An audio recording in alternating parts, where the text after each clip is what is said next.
천국은 어떤 곳인가? 두 번째, 요한계시록 4장 9절에서 11절 말씀.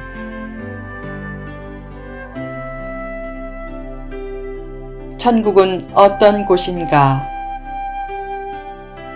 요한계시록 4장 3절에서 8절에는 천국 보좌에 대한 7가지 묘사가 있다.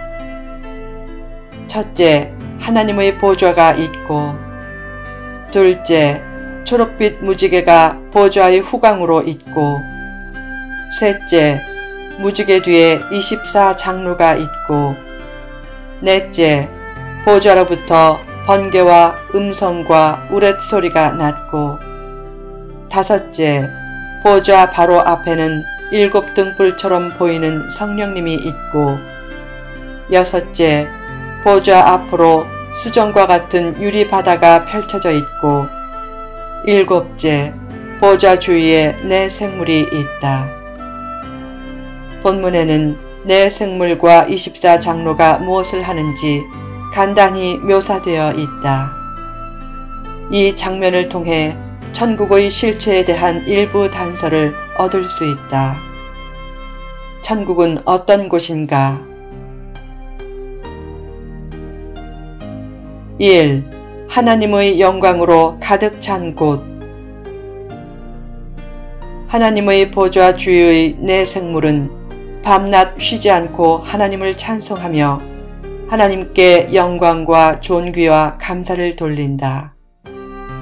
그때 24장로도 하나님 앞에 엎드려 자기 금관을 보좌 앞에 드리며 하나님의 영광과 능력을 찬미하며 하나님을 경배한다. 천국은 하나님의 영광과 임재로 가득한 곳이기에 성전이나 예배를 위한 거룩한 모임도 따로 있을 필요가 없다. 이 땅에서 천국 삶을 살기를 원하면 무엇보다 하나님께 영광과 존귀와 감사를 드리는 예배자의 삶을 살아야 한다. 인류의 첫 살인자 가인과 첫 순교자 아벨의 차이는 예배의 차이였다. 예배는 사람도 달라지게 하고 축복도 달라지게 한다. 그러므로 최선을 다해 주일 예배를 지키고 세상에서도 힘써 예배자의 삶을 살라. 교인들끼리 야외에 놀러 갔을 때 교회에서도 늘 찬송하는데 야외에서도 찬송이냐? 라면서 두만강을 노래하며 소주 한잔 한다면 복된 모습이 아니다. 율법에 억눌려 살지는 말되 예배자의 기본 자세만은 잃지 말라. 20세기 최대의 영성 작가인 토저 목사는 이렇게 기도했다. 하나님, 바위 너구리들이 그들의 안전터인 바위로 달려가 거하듯이 우리도 항상 주님 품에 달려와 예배하게 하소서. 자연과 인간이 어우러진 세상에는 우연과 변화가 많지만 주님 안에는 흔들림도 없고 회전하는 그림자도 없습니다. 그런 주님 앞에 선 것이 가장 큰 기쁨이고 행복입니다. 그런 행복한 예배자의 고백을 통해 마음의 평화를 이룰 때 마음의 소원도 이루어질 것이다. 2. 하나님을 섬기는 일이 있는 곳. 천국은 낮잠 자고 노는 나라가 아니다. 천국에서도 일이 있다. 그 중에 가장 중요한 일은 바로 하나님을 섬기는 일이다. 이 땅에서의 일 중의 최고의 일도 섬기는 일이다. 마음의 천국은 누구의 것인가? 자기 것으로 남을 섬겨주는 사람의 것이다.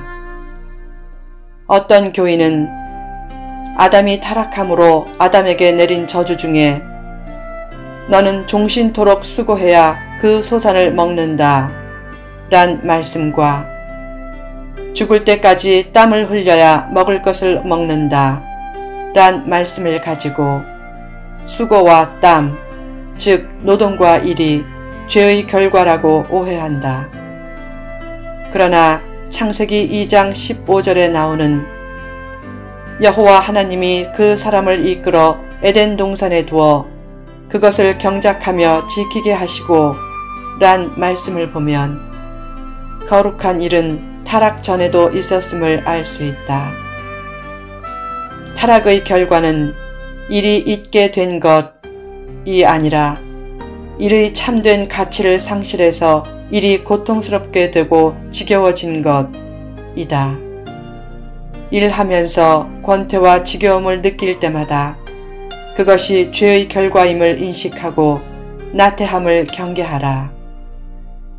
하나님 앞에 바로 선 상태에서 하는 일은 신성한 것이다. 지금 하는 일을 사명감을 가지고 하면서 보람을 느끼는 것은 이 땅에서 천국 삶을 사는 비결이다. 땀이 없으면 행복도 없다.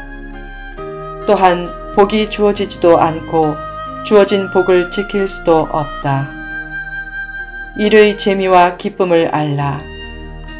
일할 직장도 없이 그저 먹고 노는 것처럼 힘든 일은 없다. 하나님은 일을 통해 복 주시기를 기뻐하신다. 일보다 돈에 관심을 두지 말고 돈보다 일에 관심을 두라. 일복을 받을 때 돈복도 받고 더 나아가 천국 복의 역사도 가까워진다.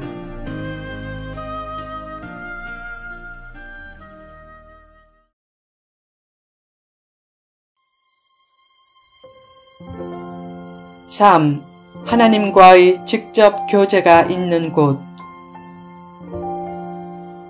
요한계시록 22장 4절에 이런 말씀이 있다. 그의 얼굴을 볼 터이요 그의 이름도 그들의 이마에 있으리라. 이 땅에서 하나님의 얼굴을 본 사람은 없다. 그러나 천국에서는 하나님의 얼굴을 직접 볼 수 있다. 하나님의 얼굴을 직접 보는 것은 성도가 가장 소원하는 것이고 축복 중의 최고의 축복이다. 또한 천국에서는 하나님의 이름이 구원받은 성도들의 이마 위에 새겨져 있다. 이마에 하나님의 이름이 새겨져 있다는 것은 그가 하나님으로부터 온전히 소유된 상태이고 하나님과 친밀한 교제 가운데 있음을 뜻한다. 그런 하나님과의 친밀한 교제가 이 땅에서도 부분적으로 가능하다. 어떻게 가능한가? 성도 안에 계신 성령님을 통해 가능하다. 그러므로 성령님 안에서 늘 말씀과 기도를 가까이 하고 시간을 힘써내어 교회에도 열심히 출석하라. 친구 관계를 잘 유지하려면 부지런한 발을 가져야 한다. 게으르면 좋은 친구를 얻기 힘들다. 부지런히 만나고 때로 만나고 싶지 않고 몸이 피곤해도 친구가 원하면 만나주어야 깊은 친구 관계가 형성된다. 하나님과의 관계도 깊어지려면 부지런한 발을 가지고 힘들고 피곤하고 울적하고 바빠도 교회에 힘써 나와야 한다. 최고의 신앙은 꾸준한 신앙이다. 그런 꾸준함이 있어야 하나님과의 교제가 깊어지면서 마음에 천국이 펼쳐진다. 4. 성도들이 영원히 왕노릇하는 곳. 요한계시록 22장 5절에 이런 말씀이 있다. 다시 밤이 없겠고 등불과 햇빛이 쓸데없으니 이는 주 하나님이 그들에게 빛이심이라. 그들이 세세토록 왕노릇 하리로다. 얼마나 엄청난 선언인가. 성도는 대통령보다 더 귀한 존재다. 하나님의 은혜는 대통령이 아닌 성도에게 주어지기 때문이다. 천국에서 세세토록 왕노릇 한다는 것은 선망의 대상이었던 천사를 다스리는 삶도 포함한다. 고린도 전서 6장 3절에 이런 말씀이 있다. 우리가 천사를 판단할 것을 너희가 알지 못하느냐. 히브리서 1장 14절에도 이런 말씀이 있다. 모든 천사들은 섬기는 영으로서 구원받을 상속자들을 위하여 섬기라고 보내심이 아니냐. 이 땅에서는 육신을 가진 성도와 육신을 가지지 않은 천사의 우열을 논할 수 없다. 그러나 천국에서는 성도가 하나님의 자녀로서 왕노릇을 하며 천사의 섬김을 받게 된다. 그렇다면 성도가 얼마나 위대한 존재이고 가능성 있는 존재인가. 그처럼 자신에 대한 인식을 바꿔 미래의 왕이란 자세로 아름다운 자화상을 그려가면서 당당하고 자신감 있게 살라. 때로 시련이 있어도 천국 시민권자의 자긍심과 희망을 잃지 말라. 에베소서 1장 11절에 이런 말씀이 있다. 모든 일을 그의 뜻의 결정도로 일하시는 이의 계획을 따라 우리가 예정을 입어 그 안에서 기업이 되었으니. 때로 시험을 당해도 하나님의 기업인 성도는 망하지 않는다. 하나님은 성도의 인생을 가장 멋지게 이끄시는 위대한 인생 디자이너시다. 성도의 삶에 우연이나 운명이나 팔자는 없다. 어려운 일을 당해도 하나님의 거룩한 목적 때문에 그 일이 허용된 것이다.